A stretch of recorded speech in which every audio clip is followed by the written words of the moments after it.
2025 is shaping up to be one of the most exciting seasons in recent memory, and for McLaren fans, it can't come soon enough. The team is riding high after an incredible resurgence in 2024, and many believe this could be their best chance to solidify themselves as championship contenders. While Red Bull managed to clinch the title last year, it was primarily thanks to Max Verstappen's sheer brilliance. With the 2026 regulation changes looming large, teams like Red Bull are expected to split their focus between this season and preparing for the future, something that McLaren might be able to exploit to its advantage. But is this really McLaren's golden opportunity, or are there more hurdles than meets the eye? The groundwork for success in Formula One begins long before the first race weekend. By now, the decisions that will dictate how teams perform in 2025 have already been made. Every team is racing against the clock to refine their cars for launch, ensuring they're as competitive as possible when the lights go out in Australia. However, the reality is that no team will truly understand their car's potential until they hit the track on that first Saturday of the season. It's a period of anticipation, nerves, and relentless effort, with teams simultaneously developing their current cars and beginning to conceptualize their 2026 designs. For McLaren, the stakes have never been higher. Their meteoric rise in 2024 was nothing short of spectacular, fueled by a deep understanding of how to extract performance from the ground effect regulations. But the challenge now is maintaining that momentum.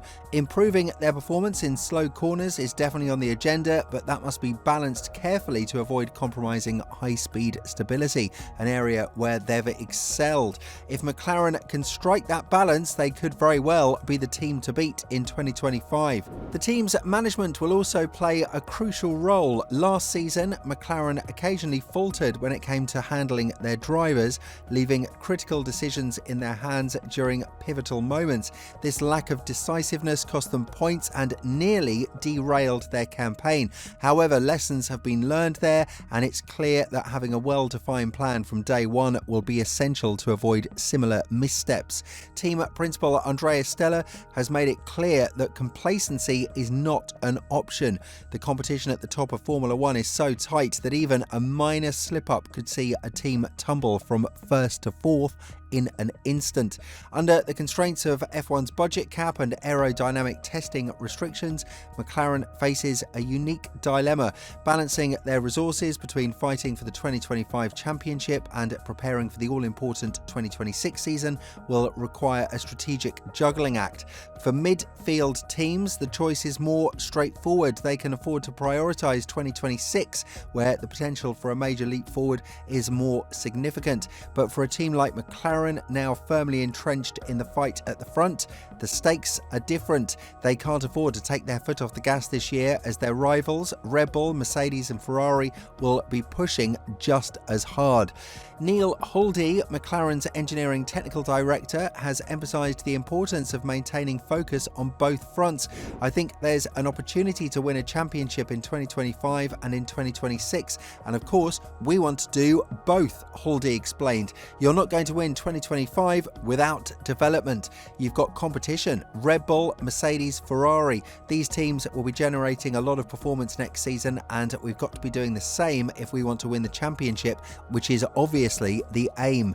Despite their impressive run in 2024, McLaren knows there's still plenty of room for improvement. The team had the best car in the latter half of the season, but it wasn't the dominant force that some might have imagined. Small gains can be made in various areas, and McLaren is determined to leave no stone unturned. As Huldy put it, at the moment the focus for 2025 is everything, and actually that's not just about the car, it's about the whole team. We know that the car can go faster, we can develop the car further.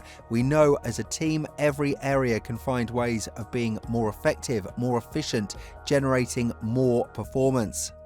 This relentless pursuit of perfection is necessary because, as Red Bull's sudden decline in 2024 demonstrated, even the smallest missteps can have catastrophic consequences. Once considered untouchable, Red Bull saw their dominance fade as other teams caught up. It's a stark reminder that no lead is safe in Formula One.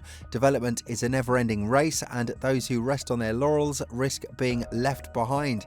Even McLaren themselves know what's at stake and that the challenge is clear: maintain their position at the top while simultaneously laying the foundation for future success. With Red Bull preparing to transition to forward power units in 2026, this year could be their most vulnerable yet. The question is whether McLaren can capitalise on that vulnerability while managing the immense pressure of competing at the highest level. From our perspective, the season is McLaren's to lose, but as always in Formula One, nothing is guaranteed. Meanwhile, Ferrari's biggest hurdle heading into 2025 is learning from its mistakes both on and off the track. The team needs to recognise when it's heading down the wrong development path much sooner than it did in 2024. That mid-season slump cost Ferrari a real shot at the title. To make matters worse, strategy blunders under pressure only added fuel to the fire. Take Las Vegas, for example, where missteps left both drivers frustrated. Whether they're fighting for podiums or stuck in the midfield, Ferrari's strategy team needs to make decisions based on logic, not emotion. While they've made some strides in this department, drivers like Carlos Sainz still had to weigh in on strategy calls a little too often over the radio. With Lewis Hamilton now in the mix, Ferrari must eliminate any doubts about its strategic competence. Speaking of Hamilton, his arrival could shake up the team dynamic. Unlike the relatively harmonious relationship between Sainz and Charles Leclerc, the introduction of a 7-time world champion could spark tensions. Ferrari has already shown its commitment to Hamilton, paying him significantly more than Leclerc, which might cause some friction in itself. Watch out for Monaco. It's where Leclerc shines, but it could also be the scene of a showdown between the two drivers. After a tough 2024, Red Bull needs to bounce back hard. The team struggled with inconsistent car balance and their development efforts didn't quite hit the mark. While there's been talk of Adrian Newey taking a step back, 2025 will reveal if Red Bull can thrive without relying so heavily on his genius. Max Verstappen will continue to shape the team around his driving style, leaving rookie teammate Liam Lawson to adapt as best he can. Lawson has a golden opportunity but limited time to prove he belongs. Red Bull has a reputation for expecting immediate results, so if Verstappen has an off day, Lawson will be expected to step up, and fast.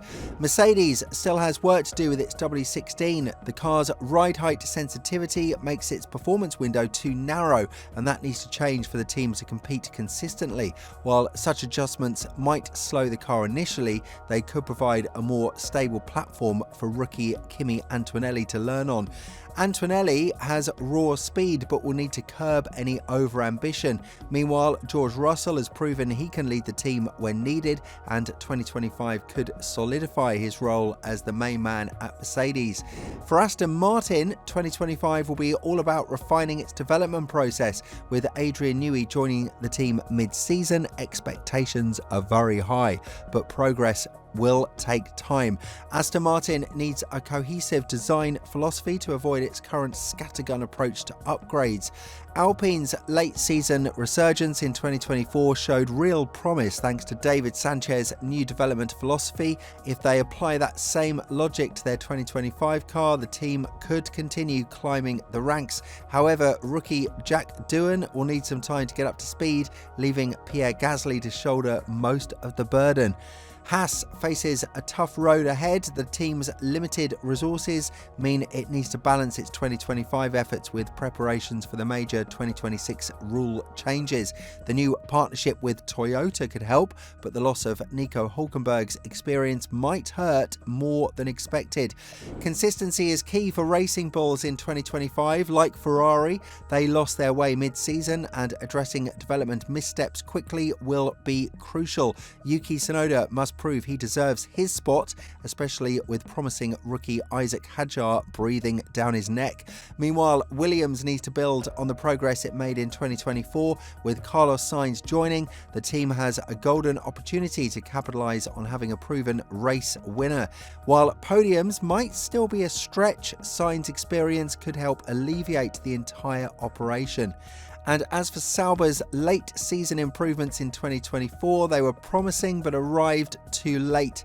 The team needs to fix its upgrade timelines to compete effectively in 2025.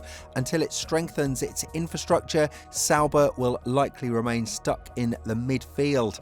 What's your take? Do you think McLaren has what it takes to dominate in 2025 while staying competitive for 2026? Let us know your thoughts and stay tuned for more updates as the season unfolds.